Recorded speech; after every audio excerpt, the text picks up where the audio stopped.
আজকে আমাদের অভয়ের ন্যায় বিচারের আন্দোলন এবং তার সাথে আর একটাও যাতে অভয় না হতে পারে সেই আন্দোলন আজকে ৫৯তম দিনে পড়েছে এবং আমাদের ১০ দফা দাবিকে সামনে রেখে আমাদের যে সহযোদ্ধারা তারা নিজেদের জীবন বাজি রেখেছেন, তারা আমরণ অনশনে বসেছেন।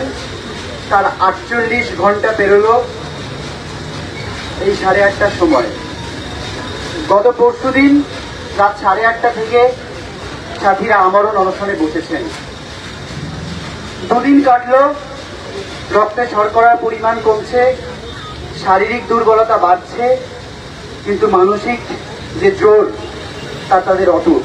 আমরা তাদের সাথে কথা বলছি, মেডিকেল টিম হিসেবে তাদের নজর রাখছে এখানে ডেডিকেটেড মেডিকেল টিম। কিন্তু কয়েকটা কথা বলে নেওয়া জরুরি। আজকে দুপুরবেলা আমরা দেখলাম চিফ সেক্রেটারি একটি প্রেস রিলিজ করলেন।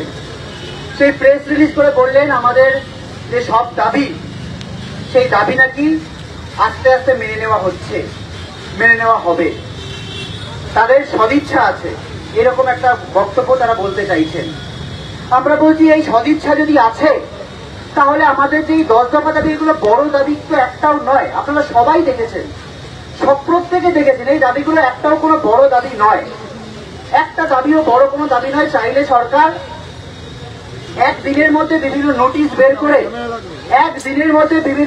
বের করে তারা এগুলো পূরণ করতে পারেন, কিন্তু সেই জায়গায় গিয়ে সদিচ্ছার অভাব কিন্তু আমরা দেখতে পাচ্ছি।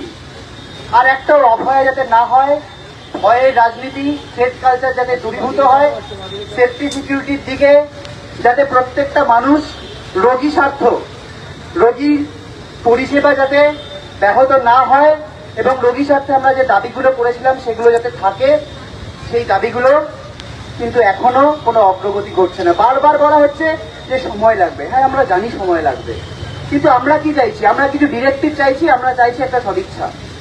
এবার সদিচ্ছাতে আমরা বিশ্বাস করব কি করে?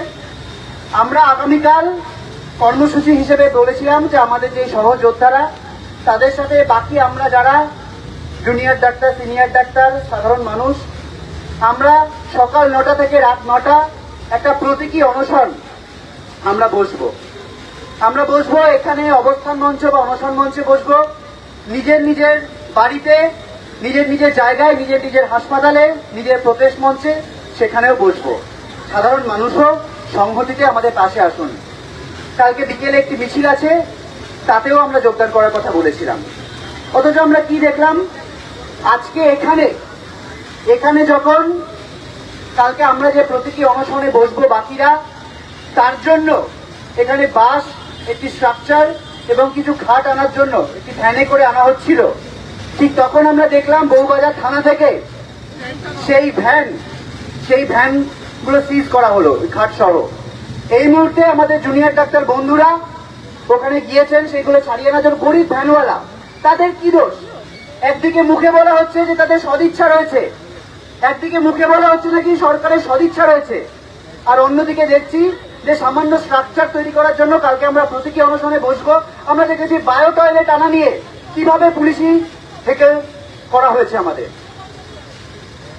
এই জায়গায় দাঁড়িয়ে এই মুহূর্তে বউবাজার থানায় আমাদের জুনিয়র ডাক্তার বন্ধুরা গেছেন, তার সাথে সাধারণ মানুষেরাও, নাগরিক বৃন্দ সেখানে গিয়েছেন। আমরা আশা করবো সেটাকে ছাড়িয়ে আনা যাবে। কিন্তু আমরা একটা কথা বলতে চাই, আমাদের এই সহযোদ্ধারা ৪৮ ঘন্টা হয়ে গেল জল ছাড়া এবং মেডিকেশন ছাড়া আর কিচ্ছু তারা মুখে তোলেননি। যে সরকার মানবিকতার কথা বলছেন, সদিচ্ছার কথা বলছেন, তাদের সদিচ্ছা যদি সত্যি থাকতো তাহলে এই জিনিসগুলো কিন্তু আমাদের দেখতে হতো না। বায়ো টয়লেট আনা নিয়ে এই ঝামেলা আমরা দেখতে পেতাম না। অনশনকারীরা স্নান করবে, তাদেরকে বাথরুমে যেতে হবে, তাদেরকে যেতে হচ্ছে হুইল চেয়ারে করে, অনেক দূরে নিয়ে যেতে হচ্ছে। এইটুকু মানবিকতা তাদের নেই। কয়েকটা খাট, স্ট্রাকচার, ত্রিপল কালকে মানুষেরা বসবেন, সেই জন্য আমরা আনতে চাইছি। এই জায়গায় পুলিশ হেকেল করছে। সদিচ্ছা থাকলে এগুলো হতো না। আমরা আশা করেছিলাম, আশার জায়গা দেখতে পাচ্ছি না আমরা। এই গোটা জিনিসটা হচ্ছে, আমরা আশা করি আমাদের সরকারের প্রতি আশা ভরসা আমরা জানি না কতদিন ধরে রাখতে পারবো। আমরা সাধারণ মানুষের কাছে আশা রাখছি যে এই আন্দোলন তো গণ আন্দোলন, এই আন্দোলন আজকে হয়তো আমাদের এই 7 জন সহযোদ্ধা মুখে খাবার তুলছেন না, কিন্তু এই যন্ত্রণা আজকে আমাদের সবার, প্রত্যেকটা মানুষের। এই প্রত্যেকটা মানুষের যে রাগ, দুঃখ, পুঞ্জীভূত ক্ষোভ, সেই ক্ষোভ সরকারের কানে গিয়ে পৌঁছবে। আমরা বারবার বলছি, একটা ন্যারেটিভ চেষ্টা করা হচ্ছে যে উৎসবের মরশুমে আমরা নাকি এই যে অনশন করছি, এটা নাকি উৎসবের থাকতে আমরা বিরত থাকতে আমরা বাধ্য করছি। আমরা কাউকে বিরত থাকতে বলছি না, উৎসবে প্রত্যেকে থাকুন, কিন্তু সেই জায়গায় দাঁড়িয়ে আমরা বলছি যে আমাদের যে এই প্রতিবাদ, আমাদের এই প্রতিবাদের ফর্ম, এটাই আমাদের কাছে উৎসব, শোকের উৎসব, দ্রোহের উৎসব। সেখানে মানুষ পার্টিসিপেট করুন, এটুকুই আমরা বলছি। আর একটা কথা বলে নেওয়া জরুরি, আজকে আমরা খবর পেয়েছি যে সিবিআই লোয়ার কোর্টে একটি চার্জশিট পেশ করেছে। আমরা বারবার সিবিআই এর যে ভূমিকা, সেটা নিয়ে কিন্তু প্রশ্ন তুলেছি। আজকে আমরা দেখেছি একটা প্রাথমিক চার্জশিট তারা দিয়েছে, এবং সেখানে নাকি প্রাথমিকভাবে সঞ্জয় রায়কেই দোষী সাব্যস্ত করে একটা প্রাথমিক, যদিও আমরা আমাদের লিগ্যাল টিম এটা বলেছে যে এটা প্রাথমিক একটি চার্জশিট, এটাতে করে যাতে যারা দোষী, মানে প্রাথমিক দোষী, তাদের বেল না হয়, তার একটা লিগ্যাল পার্ট। কিন্তু আমরা এটা মনে করছি যে আমরা প্রথম দিন থেকে যে কথাগুলো বলে আসছিলাম যে এটা একটা প্রাতিষ্ঠানিক খুন এবং ধর্ষণের ঘটনা, তথ্য প্রমাণ লোপাটে বহু লোক, এই তো প্রমাণ হয়ে গিয়েছে। এই যে আশিস পান্ডে গ্রেপ্তার হয়েছে, সন্দীপ ঘোষ গ্রেপ্তার হয়েছেন, তারা সবাই প্রত্যক্ষ পরোক্ষভাবে এই যে দুর্নীতির যে গোটা বিষয়টা এবং তার সাথে এই ঘটনার সরাসরি যোগ রয়েছে। কিন্তু সিবিআই এর চার্জশিটে, অতি দ্রুত যে চার্জশিট তারা দিল, প্রাথমিক চার্জশিট আমরা মানছি, এরপরেও তারা চার্জশিট পেশ করবে।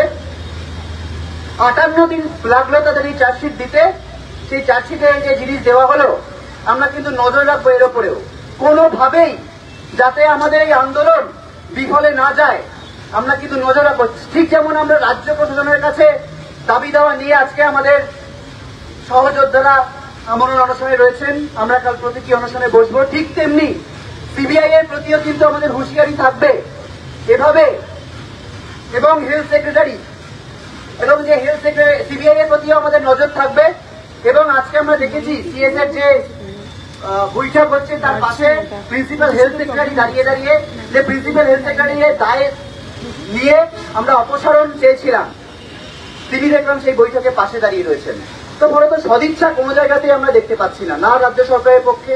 সিবিআইও ঠিক কিভাবে কাজ করছে আমাদের কিন্তু প্রশ্ন রয়েছে। তো সেই প্রশ্নগুলো নিয়েই আমাদের আন্দোলন চলছে।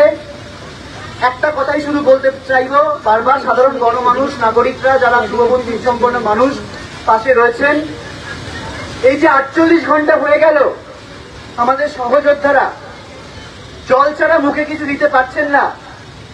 আমাদের যে মন খারাপ, আমাদের যে রাগ, আমাদের যে দুঃখ, সেই দুঃখটাকে আমরা কিন্তু আরো ভালোভাবে সরকারের কাছে পৌঁছে দিই নিজের মতো করে। আমরা বলতে পারি না যে প্রত্যেকে এসে, অনেকে এসে বলছেন যে আমরাও খেতে পারছি না, আমরা জানি আমাদের মধ্যেও নামছে না ভাব। শুধু আমরা এটুকুই বলতে চাই, প্রত্যেকে যেন নিজের মতো করে এই প্রতিবাদের ভাষা এমন ভাবে ছড়িয়ে দেয়, এমন ভাবে সোচ্চার হন, যাতে সরকার এই দাবিগুলি মানতে বাধ্য হয় এবং সিবিআইও এই হুঁশিয়ারির মধ্যে থাকে যে পশ্চিমবঙ্গের প্রতিটি মানুষ, ভারতবর্ষের প্রতিটি মানুষ কিন্তু এই দিকে চেয়ে রয়েছে। এটুকুই। We want justice! We want justice! We want justice! We demand justice! কিছু নয় গো, এটা